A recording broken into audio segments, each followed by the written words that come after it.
আসসালামু আলাইকুম এভরিওয়ান। কারির মন ভালো না, উসমান আদি ভাই আর আমরার মধ্যে নাই।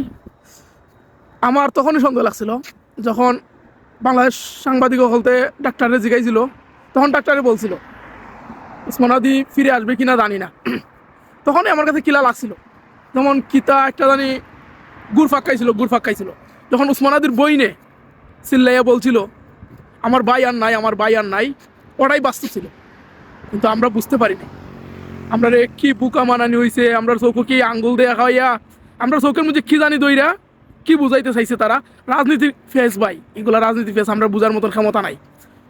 কিন্তু এই ষড়যন্ত্র কেন করছে, কি তার লাগে করছে, দেশে কি স্থিতিশীলতার লাগে করছে, টেকনিক কইরা বিদেশে পাঠানি, বিদেশে একদিন রাইকেই বলা গেছে মৃত্যু, দেশে 2 দিন 3 দিন ছিল তখন মৃত্যুবরণ করে নাই, বিদেশে পাঠানি একদিন পরে 2 দিন পরে বলতেছে মৃত্যু। আমার কাছে কেমন জানি লাগতেছে, এটা যেমন জগা কি চুরি হয়ে গেছে কিনা বিষয়টা, ফায়দা লুটছে রাজনৈতিক দলগুলা, ফায়দা লুটছে। কিছু করার নাই। উসমান আদি ভাইয়ের মৃত্যুর সুষ্ঠু বিচার হোক, দোয়া করি। ভাই ব্যস্ত হোক, এটাই দোয়া করি। Good bye.